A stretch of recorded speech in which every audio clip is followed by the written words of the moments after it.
সংবিধানের 51 অনুচ্ছেদের দোহাই দিয়ে শাহাবুদ্দিন চুপ্পুর গ্রেফতার ঠেকানো যাবে না।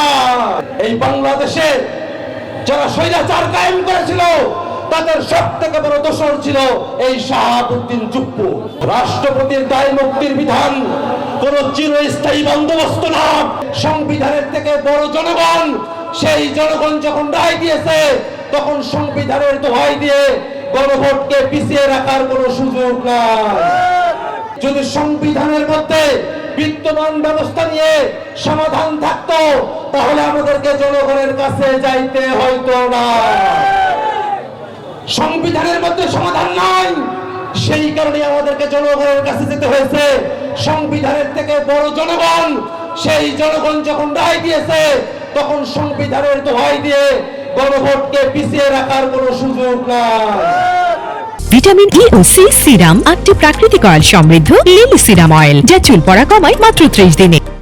ভাইরা আমার, একটা সংবিধান সংশোধন কমিটি করা হয়েছে। এটা জাতির সঙ্গে একটা প্রতারণা।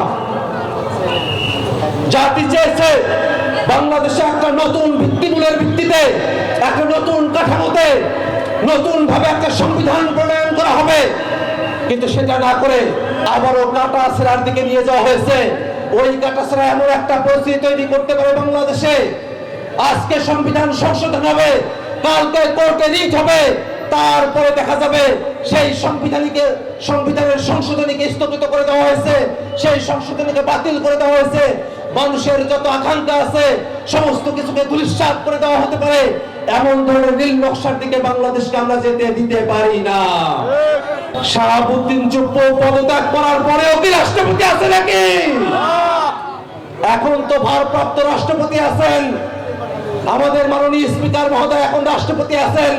সেই রাষ্ট্রপতি যিনি এখন অ্যাক্টিং রাষ্ট্রপতি, যিনি দায়িত্ব পালন করছেন, তাকে তো আমরা গ্রেফতার করতে বলি নাই। রাষ্ট্রপতির দায় মুক্তির বিধান কোন চিরস্থায়ী বন্দোবস্ত না। যতক্ষণ রাষ্ট্রপতি ততক্ষণ 51 অনুচ্ছেদ বলে তার বিরুদ্ধে ক্রিমিনাল মামলা করা যায় না, কিন্তু যখন তিনি আর রাষ্ট্রপতি থাকেন না তখন তাকে গ্রেফতার করতে আর কোনো আইনি বাধা নাই। জনগণকে আর মূর্খ করে রাখা যাবে না। জনগণ এটা জানে, এই বাংলাদেশে যারা স্বৈরাচার কায়েম করেছিল তাদের সবথেকে বড় দোষর ছিল এই শাহাবুদ্দিন চুপ্পু। ছাত্ররা তো তার কাছে গিয়েছিল 14 জুলাইতে, যেই কোটা ব্যবস্থা সেটা একটা সুরাহা করে দেন, কিন্তু রাষ্ট্রের অভিভাবক হিসাবে শাহাবুদ্দিন চুপ্পু তখন শিক্ষার্থীদের পক্ষে অবস্থান নেয় নাই। সংবিধানের 51 অনুচ্ছেদের দোহাই দিয়ে শাহাবুদ্দিন চুপ্পুর গ্রেফতার ঠেকানো যাবে না। 51 অনুচ্ছেদে শাহাবুদ্দিন চুপ্পুর গ্রেফতারের বিপক্ষে কোন ধরনের কোন সুরক্ষার অবশিষ্ট নাই।